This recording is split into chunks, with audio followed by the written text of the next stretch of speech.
Hi friends, ഏവർക്കും നമ്മുടെ ചാനലിലേക്ക് സ്വാഗതം. എല്ലാവർക്കും സുഖമെന്ന് വിശ്വസിക്കുന്നു. അപ്പം നമുക്ക് നമ്മുടെ വീഡിയോയിലേക്ക് പോകാം. ഇന്ന് ഞാൻ പറയാൻ പോകുന്നത് നമ്മുടെ ജാസ്മിൻ ജാഫറെ കുറിച്ച്. ജാസ്മിൻ പുതിയ വെളിപ്പെടുത്തൽ നടത്തിയിട്ടുണ്ട്. എന്താണെന്നല്ലേ, കൂടുതൽ അറിയാൻ ചാനൽ ഒന്ന് ലൈക്ക് ചെയ്യുക, ഷെയർ ചെയ്യുക, ഒന്ന് ചാനൽ സബ്സ്ക്രൈബ് ചെയ്യുക. അപ്പം നമുക്ക് നമ്മുടെ വിഷയത്തിലേക്ക് കിടക്കാം. നിങ്ങൾക്കറിയാലോ, ജാസ്മിൻ ജാഫർ ബിഗ് ബോസിൽ ഉണ്ടായിരുന്ന സമയത്ത് ഒരുപാട് ഹേറ്റേഴ്സ് ഉണ്ടായി. അതൊരു പക്ഷേ അവരുടെ അവിടെ ഉണ്ടായിരുന്ന ഗബ്രി ആയിട്ടുള്ള കൂട്ടുകെട്ട് ഇതായിരുന്നു. പക്ഷെ ഇറങ്ങിയ ശേഷം അവർക്ക് ഒരുപാട് ഫാൻസ് ഉണ്ട്. ഇപ്പോഴും അവരുടെ ആ കൂട്ടുകെട്ടിൽ ഗബ്രിയും ജാസ്മിനായിട്ട് ആ കൂട്ടുകെട്ട് അവിടെ നിൽപ്പുണ്ട്. ഞാൻ അതേക്കുറിച്ചല്ല പറയാൻ പോകുന്നത്. പുറത്തിറങ്ങിയ ശേഷം ജാസ്മിനും ഗബ്രിക്കും ഒരുപാട് ഉദ്ഘാടനങ്ങൾ കിട്ടുന്നുണ്ട്. ഈ കഴിഞ്ഞ ദിവസം ജാസ്മിൻ ഒരു ഉദ്ഘാടനത്തിൽ പോയി. അപ്പോൾ ജാസ്മിൻ പറഞ്ഞു, ഞാൻ തെറ്റായിട്ട് അവിടെ ഒന്നും ചെയ്തിട്ടില്ല.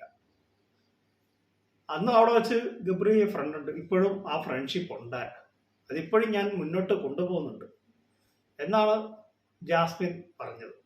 സത്യമായ കാര്യമാണ്. നമ്മളെല്ലാം, ഞാൻ ഉൾപ്പെടെ ഉള്ളവർ പറഞ്ഞായിരുന്നു അതവിടെ പിടിച്ചു നിൽക്കാൻ വേണ്ടിയാന്ന് പറഞ്ഞു. പക്ഷെ ഇറങ്ങിയ ശേഷവും ഇപ്പോഴും അവർ ആ ഫ്രണ്ട്ഷിപ്പ് കൊണ്ടുപോകുന്നുണ്ട്.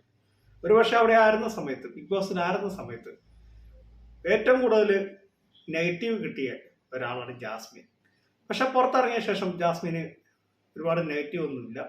ജാസ്മിനെ കൂടുതൽ ആളുകൾക്ക് അറിയാൻ പറ്റി, ഒരുപാട് പേര് സ്നേഹിക്കുന്നുണ്ട്.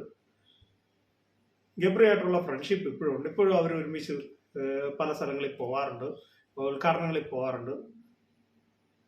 അവരുടെ യൂട്യൂബ് ചാനലുണ്ട്, രണ്ടുപേരും കൂടെ ഒരുമിച്ച് ഒരു യൂട്യൂബ് ചാനലുണ്ട് ഗബ്രിയുടെ. അതിൽ അവർ ഒരുപാട് സ്ഥലങ്ങളിലൊക്കെ യാത്ര ചെയ്യുന്ന വീഡിയോകളുണ്ട്. എന്തൊക്കെയാണേലും ജാസ്മിൻ അവിടെ വെച്ച് ഉണ്ടായിരുന്ന സമയത്ത് ജാസ്മിൻ ഒരുപാട് നെഗറ്റീവ് ഉണ്ടായിരുന്നു. അത് നിങ്ങൾക്കറിയാം, ഞാൻ പ്രത്യേകിച്ച് പറയേണ്ട ആവശ്യമില്ല. പക്ഷേ ഇപ്പോൾ പുറത്തിറങ്ങിയ ശേഷം ജാസ്മിൻ ഒരുപാട് ഇഷ്ടപ്പെടുന്നുണ്ട്. ഇപ്പോൾ ജാസ്മിൻ പറയുന്നുണ്ട്, അവിടെ വെച്ചുണ്ടായിരുന്ന സമയത്ത് ഞാൻ മോശമായിട്ടൊന്നും ചെയ്തില്ല എന്നാണ് ജാസ്മിൻ പറഞ്ഞത്. അത് സത്യമാണ്. ജാസ്മിൻ അങ്ങനെ മോശമായിട്ടൊന്നും ചെയ്തിട്ടില്ല. പിന്നെ അവിടെ ഉണ്ടായിരുന്ന ആറ്റിറ്റ്യൂഡ്, മറ്റുള്ളവരുടെ ആ സംസാരവും ജിൻഡോനെയൊക്കെ ആവശ്യമില്ലാത്ത എന്ന് ഉദ്ദേശിച്ചു, അതൊക്കെ ആയിരിക്കും ഒരു പക്ഷേ ജാസ്മിനോട് അവിടെ വെച്ചാൽ. അത് ഗെയിമിന്റെ ഭാഗമാണ്. അത് അവിടെ കഴിഞ്ഞു. പുറത്തിറങ്ങിയ ശേഷം ഇപ്പോൾ എല്ലാവരും നല്ല ഫ്രണ്ട്ഷിപ്പാണ്. ആരുമായിട്ട് ഒരു വഴക്ക് കൊടുത്തോ അങ്ങനെയൊന്നുമില്ല. നമ്മൾ ചില സീസണിലൊക്കെ നമ്മൾ കണ്ടിട്ടുണ്ട്, ഭയങ്കര വഴക്ക് കൊടുത്തോ അങ്ങോട്ട് ഇറങ്ങിയ ശേഷം അങ്ങോട്ടും ഇങ്ങോട്ടും പരസ്പരം തമ്മിലടിക്കുന്നതൊക്കെ നമ്മൾ കണ്ടിട്ടുണ്ട് പല നേരത്തെ ഉണ്ടായിരുന്ന ബിഗ് ബോസ് താരങ്ങൾ.